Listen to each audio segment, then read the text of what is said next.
welcome back. If you've just joined us, you're watching the news at 10 on Channels Television, coming to you live from Lagos. Airtel, the smartphone network. Now let's share with you some of those pictures that were sent to our eyewitness portal. First is this one from Port Harcourt in Rivers State, showing a car emitting thick fumes.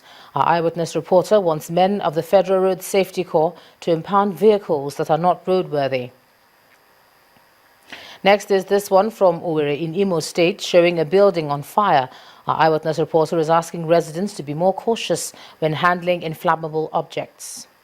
We also have this one from the Lagos-Ibadan Expressway, showing a fuel tanker on fire. Our eyewitness reporter wants tanker drivers to be more careful. And finally is this one from Amuwo in Lagos State, showing an abandoned commercial bus. Residents want concerned authorities to remove the vehicle.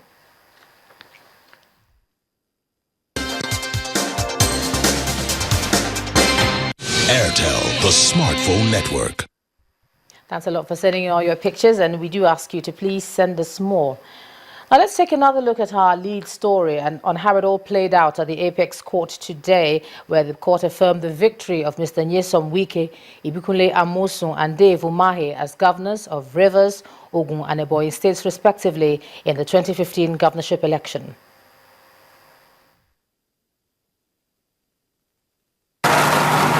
The courtroom is filled to capacity as lawyers await the verdict of the court on the elections of Governor Nyesom Wike of Rivers, Senator Ibikunle Amosun of Ogun State, and Mr. David Umahi of Ebonyi State. The proceedings opened with arguments of the parties. Lawyer to Governor Wike in his argument told the court that the use or non-use of the card reader cannot be a ground for nullifying an election. This position was adopted by the lawyer representing the People's Democratic Party and INEC. Arguing on points of law, lawyer to the all-progressive candidate, Mr. Pt.2, insists that the election was marred by widespread violence and multiple voting. After listening to the arguments, Justice Kudirat Kekere Ekun set aside the judgment of the appeal court, which upheld the nullification of Mr. Wike's election by an election petition tribunal. Lawyers to Governor Wike and the People's Democratic Party comment on the judgment. We have had a long journey, but we thank God and we thank the Supreme Court that eventually the law has been allowed to prevail. You can imagine the volume of injustice that has been done so far by the two courts below. Naturally, we are happy that the battle that started almost 6 months ago is ended, and it's a battle that has been fought diligently, fairly on both sides. Lawyer to Mr. Pt.2 also expressed his opinion on the judgment. It's their duty to decide, and they have decided.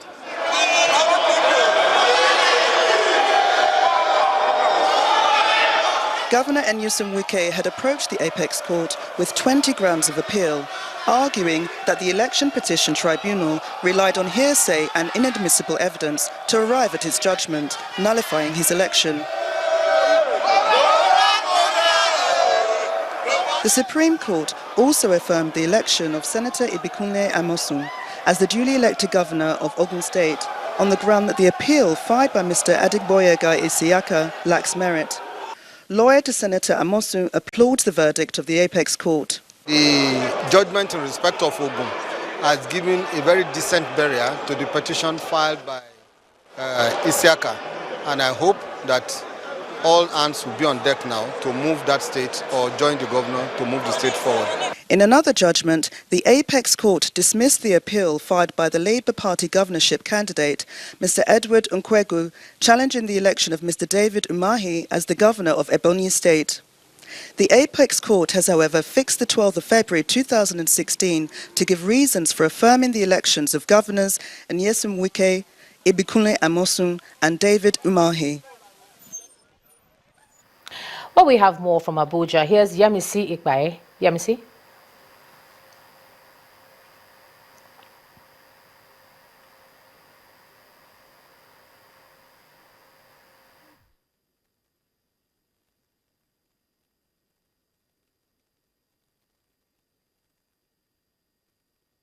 People's Democratic Party, Mr. Olisu Metu, who is standing trial on charges of corruption, money laundering and criminal breach of trust.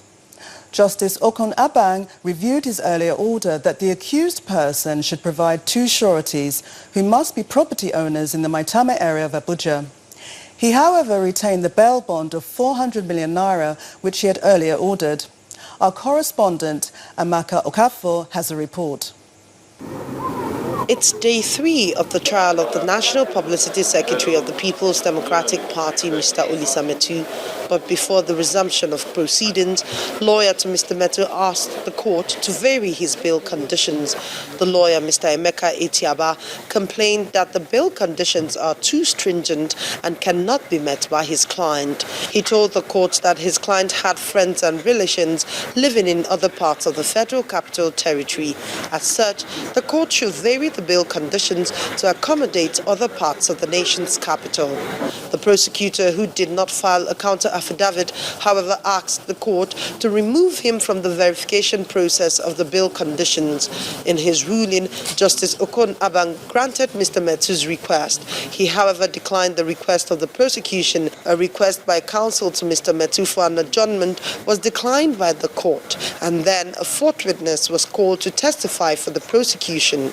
In her testimony, the witness, Ms. Onobong Effiong, who is the account officer to Mr. Metu's company in a commercial bank, confirmed that the sum of 400 million was paid into the account. She also read out a portion of his bank statement indicating that he had only 6 million naira in the account prior to the said deposit. However, under cross-examination, confirmed that Mr. Metu was considered a high net worth customer by the bank who had a huge inflow and outflow of cash. She also told the court that the account was an active account. It is strange when Chief Olisa Metu and Desra are portrayed in the press as poor. Before the lodgement of 400 million, only 6 million was found in the account. Yes, 6 million could have been found, but before 6 million, what's the story? And she allayed that fear. On his way out of court, Mr. Metu, who had earlier complained of ill health in the courtroom, was assisted by his relatives to the waiting prison vehicle. At the end of day 3 of the trial of the National Publicity Secretary of the People's Democratic Party, the court not only heard how 400 million naira reflected in a commercial bank account belonging to Mr. Metu and his company, but the court gave what could be described as respite to the embattled PDP spokesperson by varying his bail conditions. It remains to be seen if Mr. Metu will meet the new conditions. Meanwhile, trial has been adjourned to the 28th of January 2016 for continuation. Amaka Okafor, Channels Television News. President Buhari is seeking stiffer laws to make his anti-corruption crusade more effective. In this regard, the president has sent 2 separate bills to the National Assembly. First is the Money Laundering Prevention and Prohibition Bill 2016, which seeks to repeal the Money Laundering Act 2011 as amended in 2012. It also seeks to expand the scope of the operation of anti-corruption agencies, including the EFCC, ICPC and CCB. The second bill is the Mutual Legal Assistance in Criminal Matters Bill 2016, which seeks to create an avenue for Nigeria to obtain assistance from the international community to fight corruption.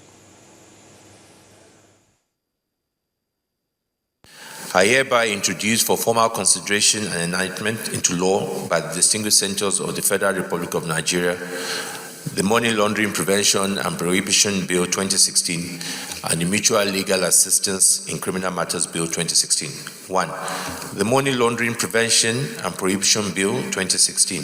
This bill provides for the repeal of the Money Laundering Prohibition Act 2011 as amended in 2012 to make comprehensive provisions to prohibit laundering of the criminal activities, expand the scope of money laundering offenses, provide protection for employees of various institutions, bodies, and professions who may discover money laundering, enhance customer due diligence, provide appropriate penalties, and expand the scope of supervisory bodies while recognizing the role of certain self-regulatory organizations to address the challenges faced in the implementation of comprehensive anti-money laundering regime in Nigeria. 2, the Mutual Legal Assistance in Criminal Matters Bill 2016. This bill seeks to facilitate the provision and obtaining by Nigeria of international assistance in criminal matters, including the provision and obtaining of evidence and things. Speaking to me once, are you? Okay, stand by. At least 14 people were killed today when 2 male and 3 female suicide bombers blew themselves up in a market in Chibok, Borno State, where Boko Haram militants abducted more than 200 girls almost 2 years ago. About 60 people, including 2 soldiers who were injured in the attack, are receiving treatment in various hospitals in the state. There was no immediate claim of responsibility, but the attack bore the hallmarks of Boko Haram, which has been using suicide bombers since the army expelled the group from much of the northern territory it had captured previously. Boko Haram has been waging a 6-year armed campaign in the northeastern part of the country to build an Islamic State. Thousands have been killed and more than 2 million people displaced by the campaign. Reports say the suicide bombers stormed the submarket of Chibok on motorcycles at about 12:54 p.m., after which explosions were heard. In April 2014, Boko Haram militants raided a Chibok school while girls were taking exams. They loaded 270 of them onto trucks and disappeared, though about 50 escaped soon afterwards. And that's all from Abuja. Back to you, Ijoma. Okay, thanks a lot, Yemisi. And when the news at 10 returns, the Minister of Finance, Kemi Adeosun, seeks policy convergence for sustainable economic growth. And that'll be on Business News. Do join us again.